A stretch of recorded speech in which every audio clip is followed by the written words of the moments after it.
Da tribuna, o senador Eduardo Girão relatou como pretendia estar, naquele momento, participando de uma audiência pública no Congresso dos Estados Unidos para denunciar as violações de direitos humanos que vêm ocorrendo de forma reiterada no Brasil, nos inquéritos políticos conduzidos pelo ministro Alexandre de Moraes no Supremo Tribunal Federal. O senador relatou: eu e outros colegas senadores, eram mais ou menos 6 ou 7 que estavam confirmados, deveríamos estar em Washington, lá no Congresso americano, que enviou um convite através da Comissão de Direitos Humanos, o deputado Chris Smith, para que fôssemos testemunhar, relatar os abusos que nós estamos vendo no Brasil. Os jornalistas, com suas redes sociais bloqueadas por determinação judicial, conta bancária congelada, é aberração em cima de aberração, até com passaporte retido. Presos políticos no Brasil, uma democracia relativa, uma aproximação estranha do governo brasileiro com ditaduras. O senador explicou que, após uma manobra da extrema-esquerda, a audiência pública foi suspensa, mas uma comitiva de deputados foi, ainda assim, ao país para denunciar a tirania instalada no Brasil. Eduardo Girão lembrou que o Brasil é um dos poucos países do mundo que tem uma estrutura dentro do judiciário destinada às eleições e apontou que essa estrutura custa muito caro aos contribuintes. O senador disse: então o mínimo que se poderia esperar é que tivéssemos no Brasil a garantia de eleições livres, limpas e isentas de qualquer nível de parcialidade, ou, o que é pior, perseguição política. Mas não é o que temos assistido nos últimos anos, com destaque para 2022. A gente não pode tapar o sol com a peneira e esquecer o que aconteceu quando o TSE se comportou como um verdadeiro partido político, beneficiando apenas um dos lados. O senador explicou que a atuação controversa dessa corte não se limita ao período eleitoral e trouxe exemplos de excessos e abusos cometidos só na última semana. Girão relatou que a corte multou uma emissora por críticas à esposa de Lula. Ele disse: chamou a atenção o voto do ministro Moraes, que fez um contorcionismo, um malabarismo que, se ocorresse em algum outro país, seria um escândalo. Mas numa Suprema Corte de Justiça Eleitoral do Brasil é algo assustador. O próprio ministro Alexandre reconhece que não é qualquer ofensa às esposas de candidatos que será levada em conta pela Justiça. Nisso ele está correto. O Brasil tem quase 60 mil vereadores, mais de 5 mil prefeitos e mais de 1.000 deputados nas eleições de 2022 e foram mais de 500 mil candidatos em todo o Brasil. Ou seja, foi aberta uma super exceção para o caso da esposa do então candidato Lula. Parece que é diferente, parece que tem privilégio. Em seu voto contorcionista, o ministro usa os seguintes termos, abro aspas: uma degradação, gente fingindo ser jornalista com discurso de ódio. Outra frase dele: uma campanha negativa descarada ao ofender a Janja. Outra frase do ministro Moraes: uma preferência sobre pauta de costumes envolvendo drogas e orientação sexual. Na realidade, essa é mais uma deplorável arbitrariedade que visa exclusivamente a intimidar e perseguir veículos e profissionais que têm coragem de criticar um sistema apodrecido. O senador apontou ainda a outra aberração decidida pelo TSE, explicando que a corte permitiu a arrecadação de recursos em shows de artistas a pedido de uma associação liderada por artistas que apoiam o candidato de Lula. Girão perguntou: é um jogo dirigido? O senador explicou que a decisão reverte legislação recente, permite direcionar quantias vultosas com pouca possibilidade de controle e abre espaço para o uso político de verbas estatais. Girão disse: Esse é um caso de verdadeira cooptação de apoio. Fica regulamentada a política do toma lá da cá, da barganha. É uma fórmula muito eficaz para a manutenção de um verdadeiro círculo vicioso. O sistema injeta dinheiro em projetos culturais que sejam simpáticos aos seus candidatos e os artistas beneficiados retribuem com generosas apresentações para arrecadar fundos aos candidatos do sistema. Girão relatou que, em um evento, Lula deu instruções abertamente a artistas. Falou para os artistas que se tem que acabar com a demonização dele. Vocês têm que trabalhar para acabar com a minha demonização. Mas com dinheiro do povo. Ele tem a ousadia, a audácia de colocar isso. Eduardo Girão cobrou o Senado. Só o Senado tem o poder constitucional de enfrentar os abusos cometidos por alguns ministros do STF que também respondem pelo TSE. Abusos cada vez maiores e mais frequentes, como o que se deu nas últimas eleições presidenciais, em que o TSE, como eu disse aqui, funcionou como um verdadeiro partido político, beneficiando um dos candidatos a ponto de proibir que verdades públicas fossem informadas aos eleitores, dentre elas a posição favorável ao aborto do PT do Lula e de seus aliados, assim como a amizade de Lula com ditadores sangrentos, covardes, a exemplo de Nicolás Maduro e Daniel Ortega. Durante a última campanha eleitoral, houve intensa censura contra um único lado do espectro político, além de outras ações de perseguição contra conservadores, inclusive algumas que se iniciaram bem antes da campanha, como o confisco da renda de sites e canais conservadores, na tentativa de destruir veículos de imprensa contrários ao projeto da extrema esquerda. A censura, que vem se intensificando no Brasil, atinge unicamente conservadores e já causou o fechamento de alguns veículos de imprensa. Mas a perseguição não se limita à censura e inclui muitas outras medidas, inclusive prisões políticas, devassas, buscas e apreensões, as de reputações, entre outras. Grupos monopolísticos e cartéis que se associam com o intuito de barrar informações contrárias ou inconvenientes atuam em conluio com a finalidade de aniquilar qualquer mídia independente, eliminando o contraditório e a possibilidade de um debate público amplo, honesto, abrangendo todos os feixes e singularidades dos mais diversos espectros políticos, controlando as informações. O cartel midiático brasileiro tenta excluir do debate, em última instância, da vida pública, os conservadores e os veículos que dão voz a essas pessoas. A Folha Política tem toda a sua receita, gerada desde 1º de julho de 2021, confiscada por uma canetada do ministro Luiz Felipe Salomão, ex-corregedor do TSE, com aplauso e o respaldo dos ministros Luiz Roberto Barroso, Alexandre de Moraes e Edson Fachin. O inquérito administrativo já está no 4º relator, o ministro Raul Araújo, passando de mão em mão, enquanto famílias e empresas sofrem com as consequências de ver sua renda confiscada dia após dia. Há mais de 32 meses, toda a nossa receita é retida sem justificativa jurídica.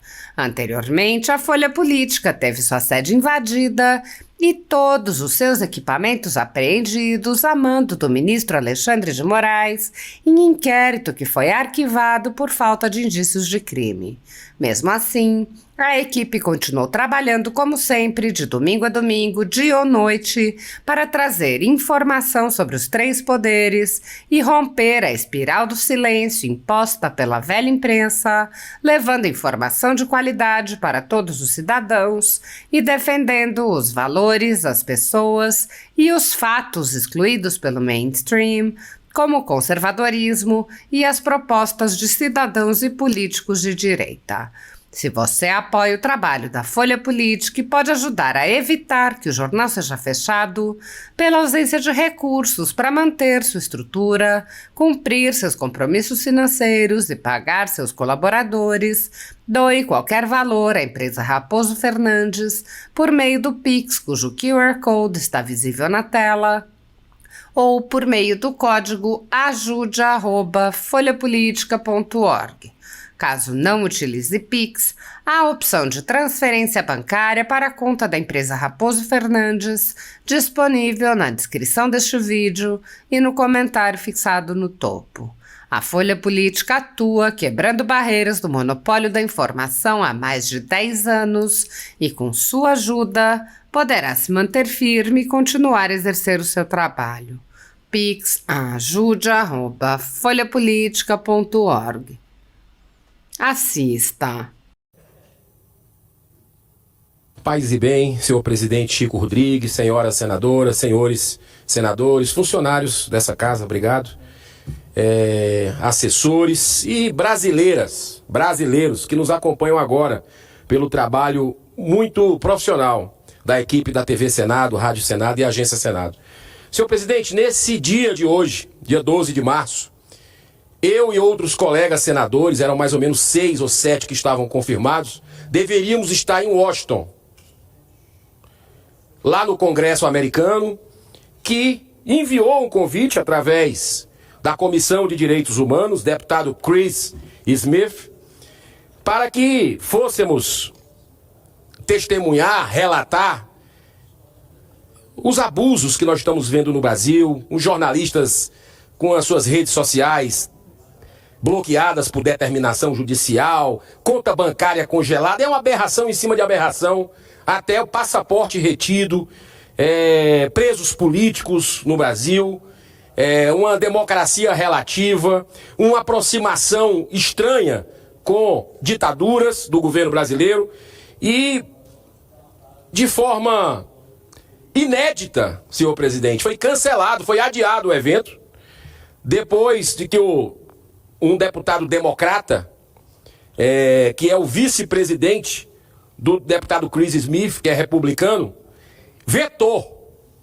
Depois dos convites emitidos, eles têm lá, diferente de nós aqui. Quando a gente emite os convites, não tem como cancelar, mas lá tem essa prerrogativa e causou um impasse dentro do Congresso americano, essa decisão, um deputado democrata que não quis a democracia, não quis ouvir o que parlamentares brasileiros iriam relatar sobre a ditadura vigente no Brasil.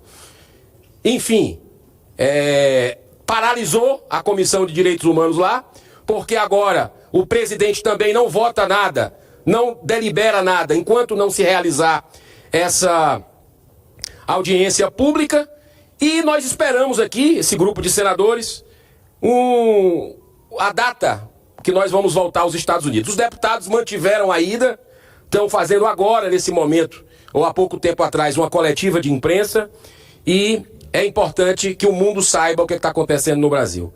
Mas, senhor presidente, eu quero falar aqui que o Brasil, nosso país, é um dos poucos que dispõe de toda uma estrutura judicial exclusivamente para cuidar de eleição. E custa muito caro ao cidadão brasileiro. No orçamento de 2024, estão previstos 11,8 B de bola e de índio, senador Lucas Barreto, bilhões de reais para a Justiça Eleitoral, sendo que mais 3 bilhões de reais são apenas para despesas do TSE. Então o mínimo que se poderia esperar é que tivéssemos no Brasil a garantia de eleições livres, limpas e isentas de qualquer nível de parcialidade ou, o que é pior, perseguição política. Mas não é o que temos assistido nos últimos anos, com destaque para 2022. A gente não pode tapar o sol com a peneira e esquecer o que aconteceu. Quando o TSE se comportou como um verdadeiro partido político, beneficiando apenas um dos lados. Vou me reportar aqui hoje a duas decisões absolutamente controvertidas tomadas pelo TSE na última semana. Não vou nem falar do radiolão, que nós fizemos uma audiência pública no Senado, recorde de audiência da história, com a participação da população, muitos calados, muitos que estavam sendo ali intimidados e que a gente conseguiu ouvir em quase 11 horas de sessão, que foi aquela subtração que nós debatemos de inserções políticos partidárias na eleição apenas para um lado. A emissora Jovem Pan, senador Plínio Valério, e a jornalista Pietra Bertolazzi foram multadas em R$30 mil, simplesmente por terem criticado a senhora Janja, esposa de Lula, e elogiado a senhora Michele, esposa de Bolsonaro. Segundo o TSE, isso teria interferido nas eleições de 2022, acredite se quiser. E chamou a atenção o voto do ministro Moraes, que fez um contorcionismo, um malabarismo que, se ocorresse em algum outro país, isso era um escândalo.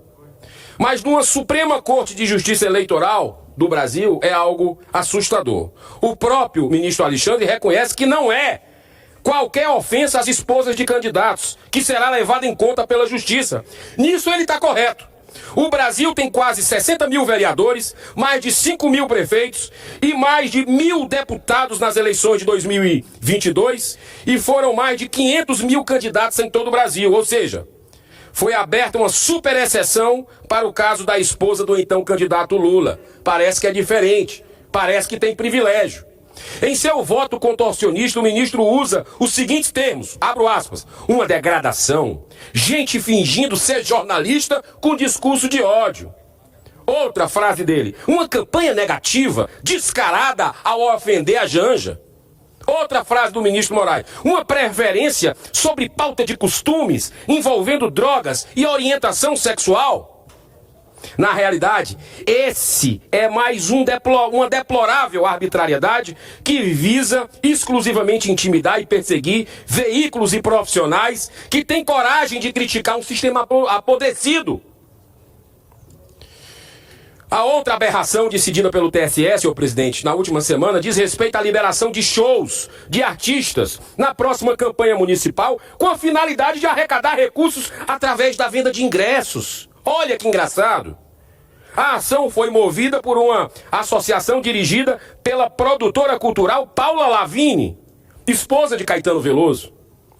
Ambos, nas últimas eleições, apoiaram bolos do PSOL em São Paulo. É um jogo dirigido?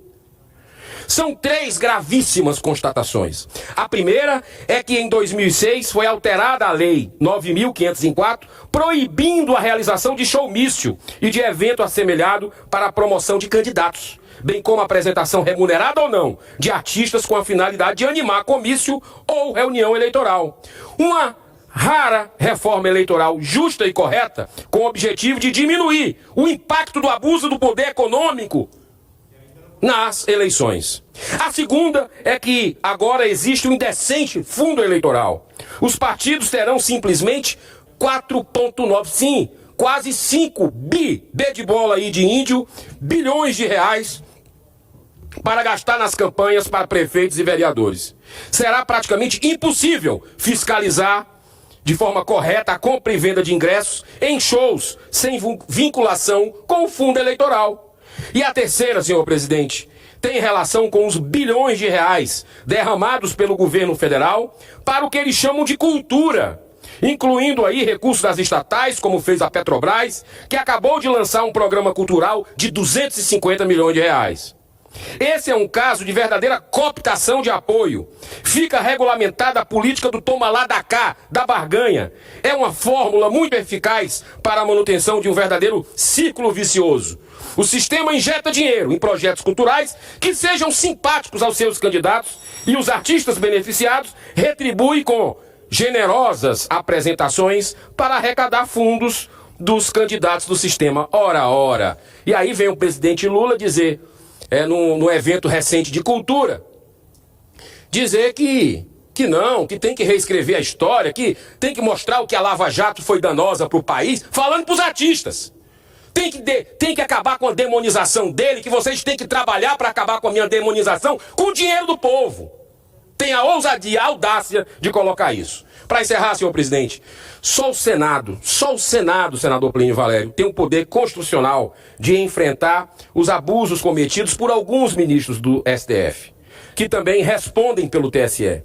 abusos cada vez maiores e mais frequentes, como se deu nas últimas eleições presidenciais, em que o TSE, como eu disse aqui, funcionou como um verdadeiro partido político, beneficiando um dos candidatos, a ponto de proibir que verdades públicas fossem informadas aos eleitores. Dentre elas, a posição favorável ao aborto do PT, do Lula e seus aliados, assim como a amizade de Lula com ditadores sangrentos, covardes, a exemplo de Nicolás Maduro e Daniel Ortega. Senhor presidente, muito obrigado pela sua tolerância. Quero aqui parabenizar os deputados que foram, mesmo com essa mudança de planos, com o veto dos democratas à audiência pública lá no Congresso americano, mas eles mantiveram para fazer contatos com outros parlamentares, para dar uma entrevista coletiva, e eu acho que isso vai ser, mais cedo ou mais tarde, a redenção, porque a verdade, ninguém segura a verdade. Quando chega a hora, ela triunfa junto com o bem e com a paz. Muito obrigado, senhor presidente.